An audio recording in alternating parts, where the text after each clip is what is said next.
things brought together.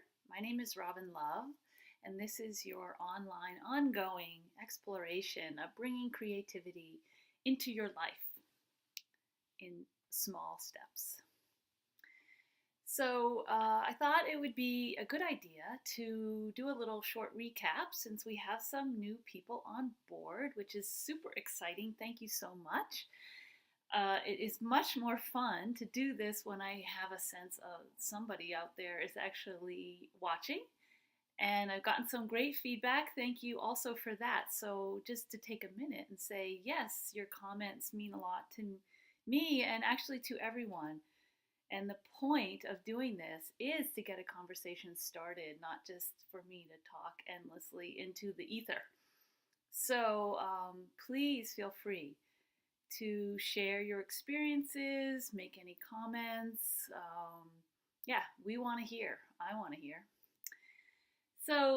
We've been exploring diving into a daily drawing practice using the Yoga Sutra as our inspiration and guide, particularly the first sutra of the second chapter. And we've been going word by word. We started with tapas, or gets sometimes translated as discipline or heat. So we have been doing 15 minutes a day, building 15 minutes a day into our schedule to draw. And then I've given a couple of assignments. One was to draw the breath. So just making marks on a page for the inhale, marks on the page for the exhale, and then marks on the page for the full breath. Any kind of line or mark that feels correct. And for the next assignment, we got a little more specific in the sense that we had an object that we were drawing, and we were using the word svādyāya, which is self-reflection, self-knowledge. So through discipline, we begin to have some self-knowledge, meaning that when we do something every day in a disciplined manner, like a drawing practice, then we start to notice our thoughts, and maybe we notice certain thoughts repeat and repeat and repeat and repeat. Maybe you've noticed this. This is our svādyāya, our self-knowledge. So we can use the drawing practice actually to kind of take a step back and have a structure that we can have that step back to notice. And there's really something to be gained when we start to see our thoughts a little bit less, take them a little less personally. And we can look at them and really look at them and say, like, what is this about?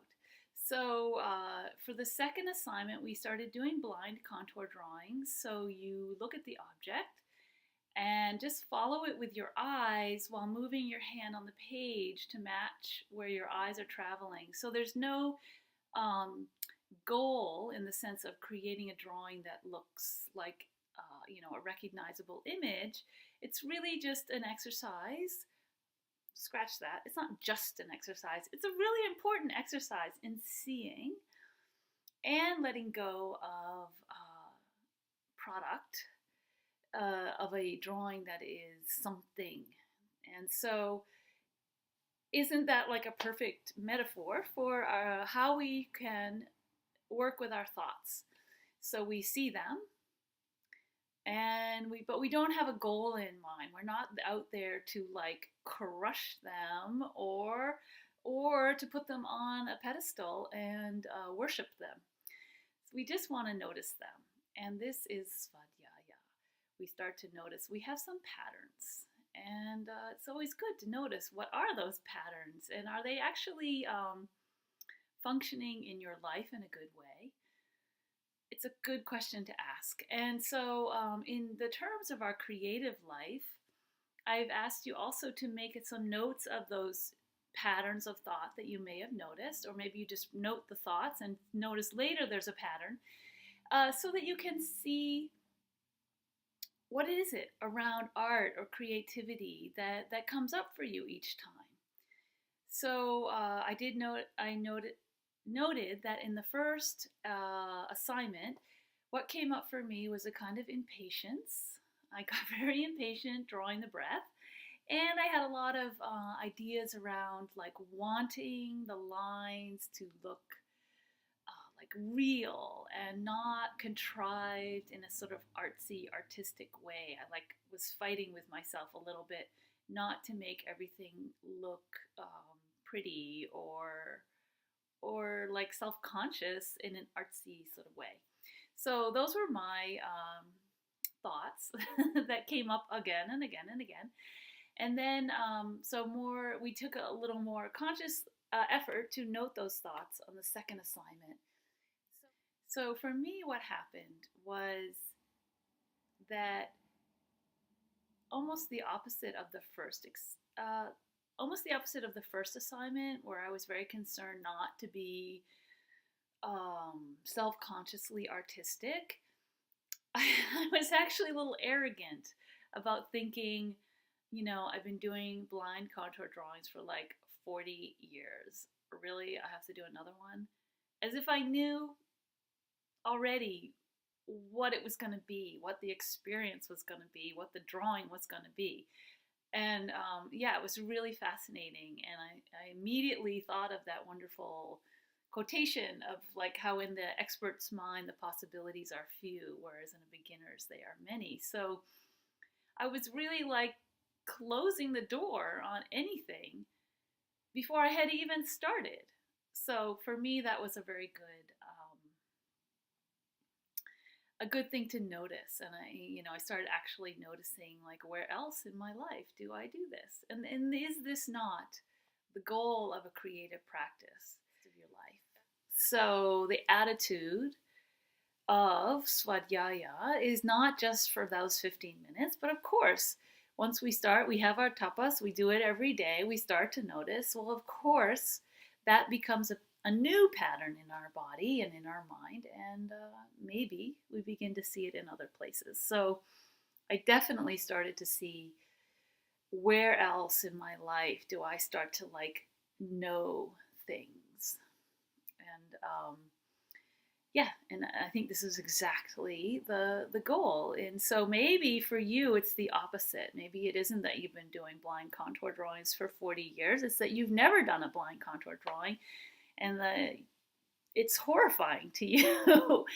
So what are you knowing in that moment when you feel like, I don't want to do this? What are you knowing? And is that really the truth? So, yeah, I think svādyāya is not like you do it in 2 weeks and then you're done. It's a lifetime. So I think we will continue with this practice before we go on to the next word. And if you want to up it a little bit, rather than just doing objects, I would invite you to step in front of the mirror. So let's really there's the metaphorical holding up the mirror, but let's actually hold up the mirror and we can do our faces. So for 15 minutes a day, you'll do the same thing. You're just going to look in the mirror, and it doesn't have to be your full face. You could just do an eye or a nose or wherever, your hair, whatever you want it to be. 15 minutes is not a long time. Let the drawing, just kind of go with the flow. What happens, what happens. So the more important thing is that you show up for those 15 minutes and just let things be. Just let things be. You don't have to like it. And that's part of it, is like, it's not personal. Your thoughts are not personal. Your drawing, whether you love it or you hate it, it's actually not personal. So just let it come. Be what it is. It's fine. You're fine. You're fine. So that's our assignment. If you want to go back and look at the other ones, they're all up on YouTube. I'm thrilled to be offering these now for free. And like I said, let's keep the conversation going in the comments and on the Patreon blog. because the more that we share and um, contribute, the richer it is for all of us. And I hope if you are enjoying this, that you share it with your friends so we can have more people join in. Thank you so much for watching and participating. And yeah, so let's spend the next 2 weeks looking in the mirror. Isn't that fun? And I'll see you then. Take care.